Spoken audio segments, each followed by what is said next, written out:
Good morning friends. আজকে আমার প্রথম ব্লগ।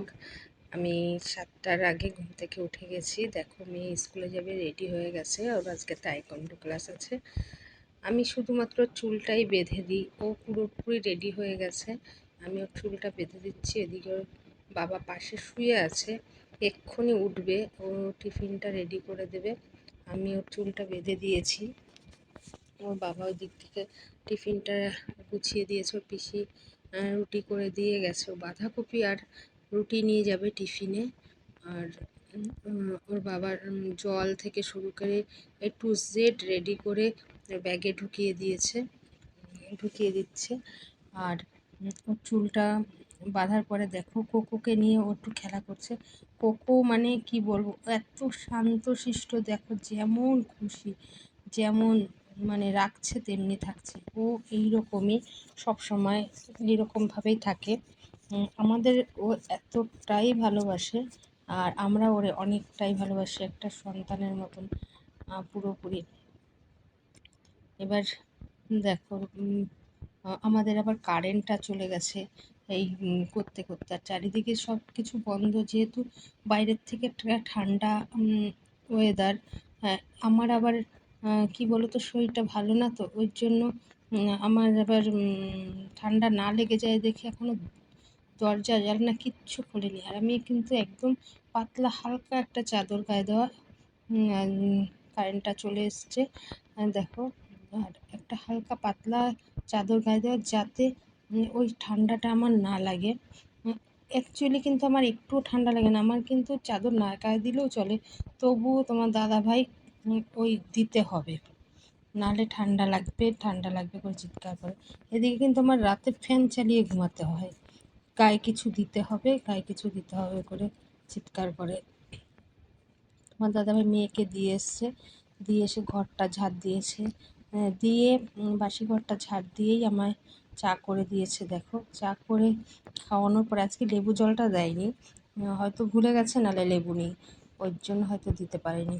চা খাওয়ার পরে আমি বললাম আমার একটুখানি বাইরে বসবো, আমার সব কিছু নিয়ে দাও।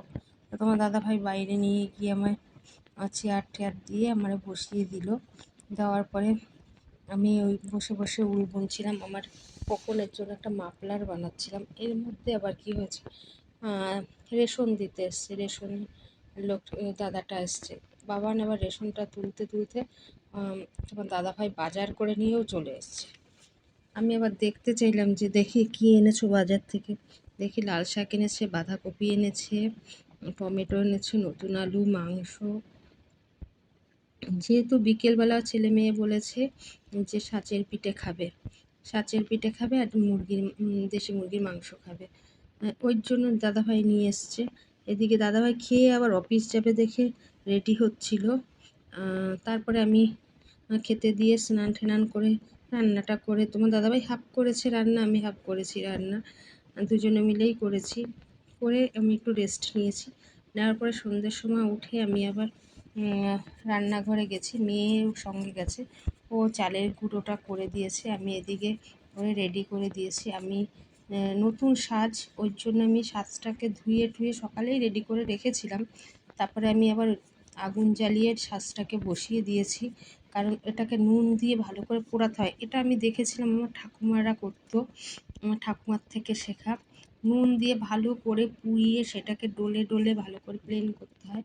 তারপরে এই যে তেল দিয়ে একদম কালো করে পুড়িয়ে নিয়েছি আমি সাজটাকে, তাহলে নাকি পিঠে ভালো ওঠে। সত্যিই তাই, দেখো আমি পুরো সাজটাকে ওইভাবেই করে নিয়েছি।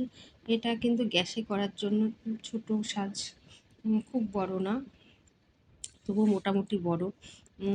তো ভালো করে পুড়িয়ে গরম করে নিয়েছি, নিয়ে দেখো গোলাটা কি সুন্দর করে গুলেছি। এটার জন্য মাম্মাম পুরো সাহায্য করেছে, আর ও কিন্তু আমার সঙ্গে সঙ্গে পিঠে বানিয়েছে। আমি প্রথমে এক খোলা ওরে দেখিয়ে দিয়েছিলাম, একবার দেখিয়ে দিয়েছি বানিয়ে, তারপরে ও বেশ কয়েক খোলাই করেছিল। করার পরে বাচ্চা মানুষ তো এবার মোটামুটি খেতেও ইচ্ছে করছে।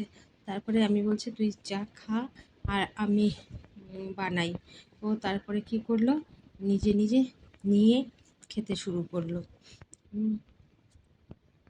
আর দেখো, নিজেই গুছিয়ে নিয়েছে প্লেটে, গুছিয়ে নিয়ে দাদারেও দিল, নিজেও খেলো, আবার ওর বাবারেও দিল। তার মধ্যে আবার একটু নিজেও ভিডিওও করে নিল। দেখো কি সুন্দর করে বানিয়েছে পিঠেগুলো। জানি না পড়াশুনো কতটুকু করতে পারবে, তবে সংসারটা ভালো করে গুছিয়েই করতে পারবে। সমস্ত কিছু শেখার একটা আগ্রহ আছে। যা করতে যাব সেটার মধ্যে একটুখানি হাত বাড়াতে হবে। দেখো আমার থেকে ভালো করেছে পিঠেগুলো কিন্তু। একদম পেছনটা সুন্দর সাদা সাদাই রয়েছে, একটুও লাল হয়নি।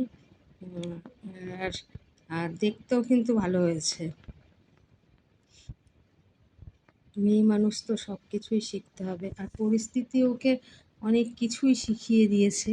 পরিস্থিতিতে পড়েও কিন্তু অনেক কিছুই শিখে গেছে। উল্টাতে পারছিল না, তখন বলছে মা একটু তুমি উল্টে দাও, হাতে তাপ লাগছিল, তখন আমি আবার একটু উল্টে দিলাম, কারণ দুই একটা একটু মানে লেগে গেছিলো, মানে তুলতেই পারছিল না, সেটা আমি তুলে দিয়েছিলাম।